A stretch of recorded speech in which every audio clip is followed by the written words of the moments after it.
Друзья, всем привет и добро пожаловать на мой канал! Сегодня мы с вами будем готовить блюдо татарской и башкирской кухни под названием эчпочмак. Эчпочмак состоит из теста и вкусной сочной начинки. В качестве начинки у меня сегодня фарш и картошка, а также можно использовать рубленое мясо.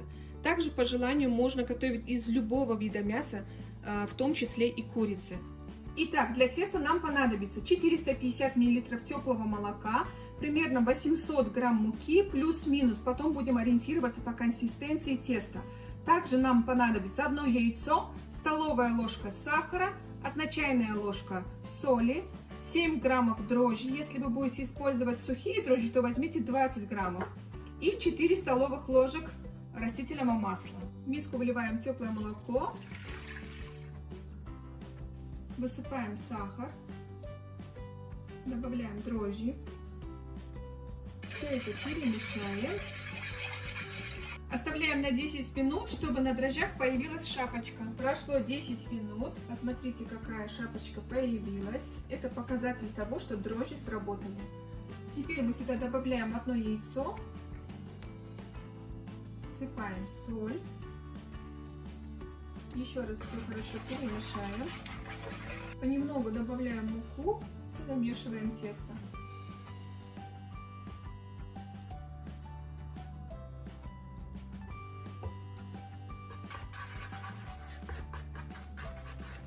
Вначале вымешиваем ложкой, затем руками.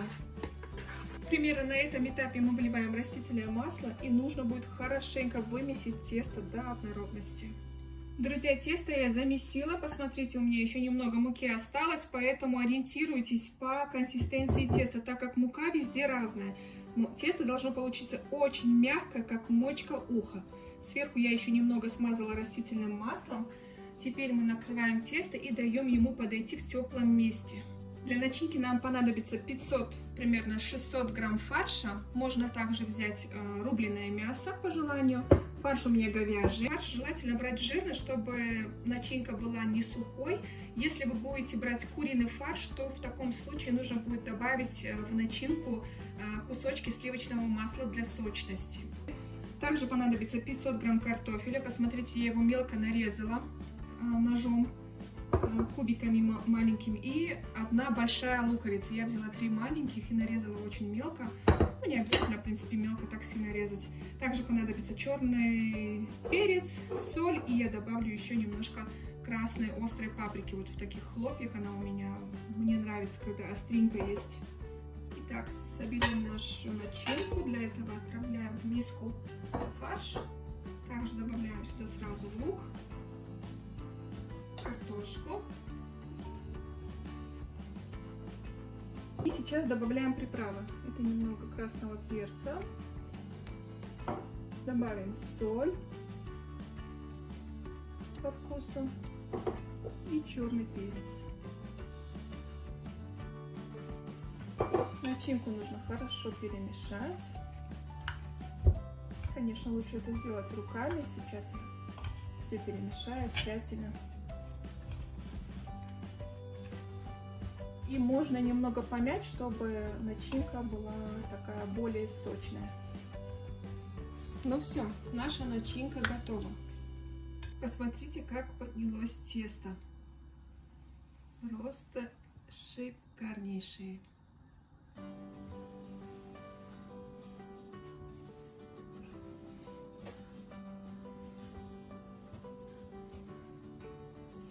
Тесто я разделила на 18 частей, использовала при этом весы, чтобы каждый шарик у меня был одинаковый.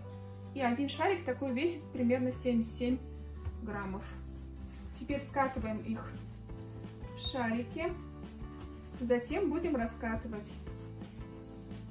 Каждый шарик теста раскатываем примерно диаметром 10-12 сантиметров.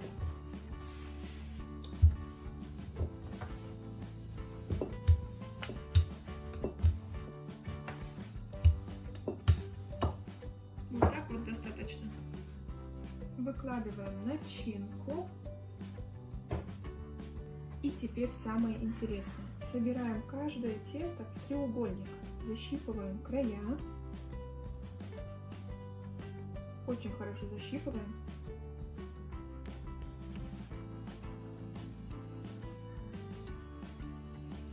И с этой стороны.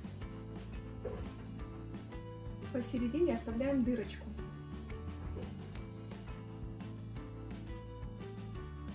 И делаем такой небольшой узор. Сейчас покажу поближе, как это будет выглядеть. Примерно вот так.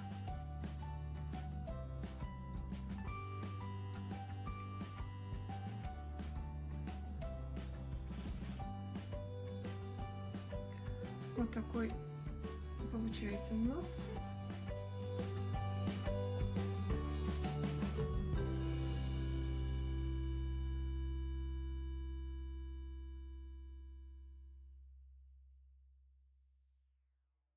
По желанию смазываем яйцом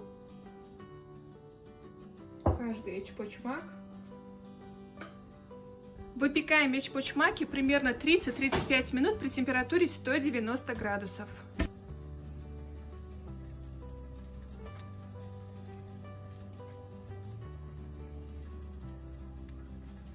Друзья, вот что у меня получилось. Вот такая красота и вкуснота. Они очень вкусные, обязательно приготовьте. Порадуйте своих близких. И сейчас я вам покажу в разломе тоже. Тесто получается очень нежное и мягкое, посмотрите.